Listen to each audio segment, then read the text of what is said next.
Well, behind me is the ruins of a grammar school, and there were many kids in the school when the building collapsed. I have no idea how many, but as Dr. Greg and I were walking through the rubble, he spotted the foot of a little kid. And that just really makes it so real. And I know it's horrible to see and it's horrible to smell, but I think we think about these things in the abstract, how many. I heard last night they estimate 150,000 died, but this is one little boy, who was studying one minute, and the next minute he's buried under tons of concrete.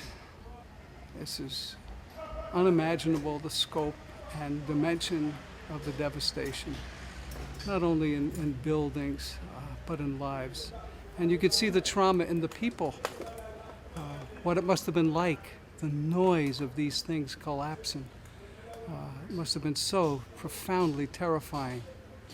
So when we finish filming this, we're going to stand by the remains of that little boy and just say a prayer, acknowledge his life, and we know God is with him. God was with him when it happened, and he's with God now.